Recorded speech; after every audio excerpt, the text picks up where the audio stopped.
grabe, para nagkukulay ginto yung kalangitan, oh. At ang daming namamangha. Tingnan nyo naman mga kabayan, oh, habang sinuzoom natin. Grabe, oh. Ang ganda. Pati foreigner, ayan, napahinto dito sa may mismong harap ng entrance para kumuha lang ng napakagandang view ng sunset dito sa may Manila Baywalk Dolomite Beach. Tingnan nyo po, kanya kuha po sila ng kanilang mga cellphone bawat isa para kuhanan itong napakagandang malaginto, no, na ating kaulapan sa paglubog ng ating haring araw dito nga po sa may Manila Baywalk Dolomite Beach. Napakaganda nga naman mga kabayan ko, tingnan nyo naman, ayan, oh. Oh, ayan na sila, oh. Napakaganda ng view naman kasi talaga mga kabayan, oh, diba? So ayan mga kabayan, ito yung ating nakikita dito sa mismong entrance, no, sa may pagpasok natin ng Manila Baywalk Dolomite Beach. Ayan, abang-abangan po natin yung sunset mga kabayan. Isa po yan sa ating pinaka ipapakitang kaganapan dito ngayon sa may Manila Bay. At syempre, no, yung ating mga kabayan na nag-i-enjoy sa pamamasyal, especially dyan sa may Dalampasigan. Ayan, kung mapapansin nyo, ang daming nakaupo, no, sa may Dalampasigan. Ninanamnam malamang ang sarap at preskong sariwang simoy ng hangin. So ayan po mga kabayan, ito yung ganap dito sa may Dalampasigan natin. So, kung papansinin nyo, no, sa may ano dyan, sa may alon, naku, nakikipaglaro yung mga kabataan, no? Enjoy na enjoy. At syempre lalong lalo na yung ating mga ano dito, mga kababayan na mamasyal. Tingnan nyo naman mga kabayan, no? Makalanghap lang ng sariwang simoy ng hangin.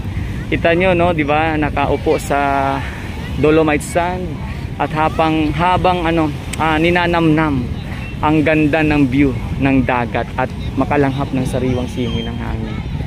So yan, ang daming tao ngayon.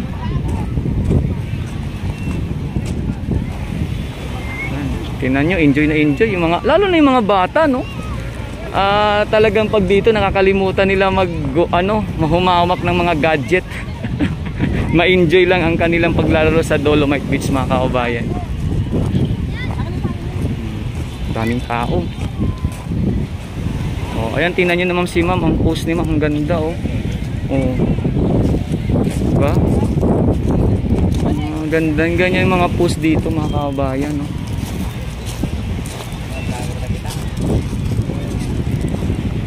Ayan, meron din tayo dito mga turistang nakikita, ibang lahi, at ini-enjoy din ang kanilang, ayan si ma'am naghubad pa ng kanyang kanyang sandals para ma-feel ang Dolomite Sand. Daming tao ngayon. Ano po ito mga ba, araw po ito ng Sabado, August 19, 2023. Kita nyo naman, no? Oh, enjoy lang. At habang syempre lalong lalo na yung sunset, yung inaabang ang sunset mga kabayan, marami nag-i-enjoy yan mamaya. Oh, ito isang grupong magkakabarkada. Ayan, ay mapipicture yata sila ma'am. Oh, ayan, ipanoorin, baka magano pa to sila, jump shot pa to sila. Oh, ayun mga post, tingnan nyo mga posting mga kabayan ko. Ayan, tingnan nyo. Oh, nakakatawa makita, no? Oh. Sabi ko na nga ba jump shot ang gagawin eh. Oh, di ba? Sabi ko na nga ba jump shot ang gagawin mga kababayan. Oh. Di ba? Enjoy, no? Kitang-kita nyo mga kabayan yung ngiti sa kanilang mga labi, no? Di ba? Habang nilang ginagawa yung jump shot. Di ba? Iba talaga ang Dolomite Beach mga kabayan ko, lalong dinadayo. At syempre, naku, lalo na pag naging swimmable na ito. Pag naging swimmable na ito mga kabayan, lalo na sigurado mas dadayuhin po ang ating Manila Baywalk Dolomite Beach. Yan, sa ngayon sa may dulo, ano po ito, no, part na po ito ng Pedro Hill. So andun pa rin, meron tayong nakita doon ng mga nakasakong basura, pero ito paano po talagang hinahakot na yung mga kababayan at unti-unti na pong talagang malapit nang maubos. At ayun, yung trash boom andun pa rin. So sa may bandang Remedios na po yan, papuntang Remedios. At ito, ayan, kitang-kita na po natin ang ano ngayon, yung malaginto na kulay ng ating kalangitan na malapit nang magpakita ang ating sunset view na napakaganda. So abangan po natin mga kababayan, no? Abangan po natin yan dito po sa aking channel ngayong araw. Maya-maya lamang makikita na natin yung napakagandang sunset view dito po sa Manila Baywalk Dolomite Beach sa may Manila Bay. Dami pa, oh, dami pang papasok. Napakaganda makita mga kabayan ganito, no? Yung masigla lang yung ating mga kabayan na mamasyal dito, di ba? Talagang feel nila kung gaano kalaki at kaganda yung naging resulta ng paglinis at naging transformation ng Manila Bay or Manila Baywalk Dolomite Beach sa ngayon. Yan, ito po yung naging naging resulta sa ating mga kababayan. Parang masiglang masayang pa nandito sila sa may Manila Bay.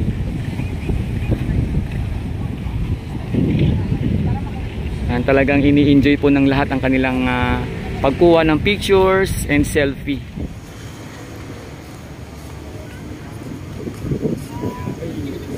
Tingnan nyo mga kababayan, napakaganda ng sunset view sa Dolomite Beach. Grabe, nagkukulay ginto yung yung kaulapan sa paligid. Grabe, ang ganda.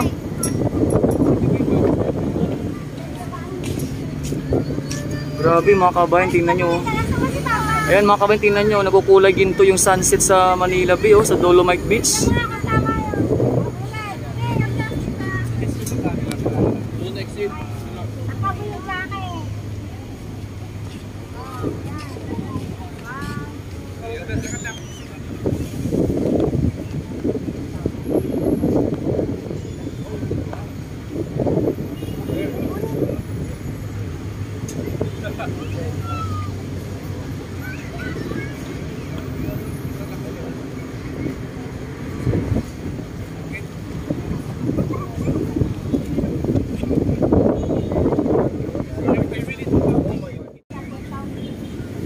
Pati foreigner mga kabayan, no? Tingnan nyo,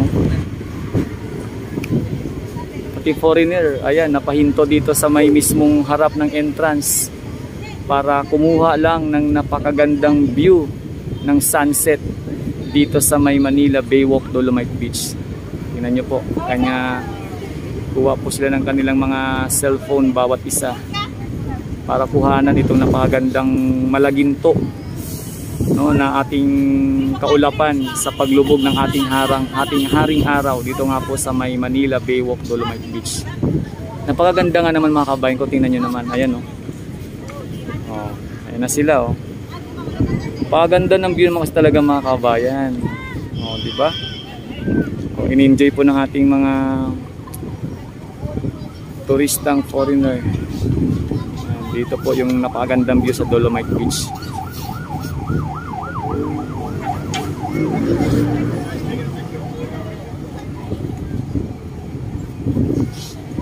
Diba? Ganyan po na-appreciate ng ating mga turistang foreigner, no? Ang ating napakagandang view ng sunset dito sa ating Manila Baywalk Dolomite Beach.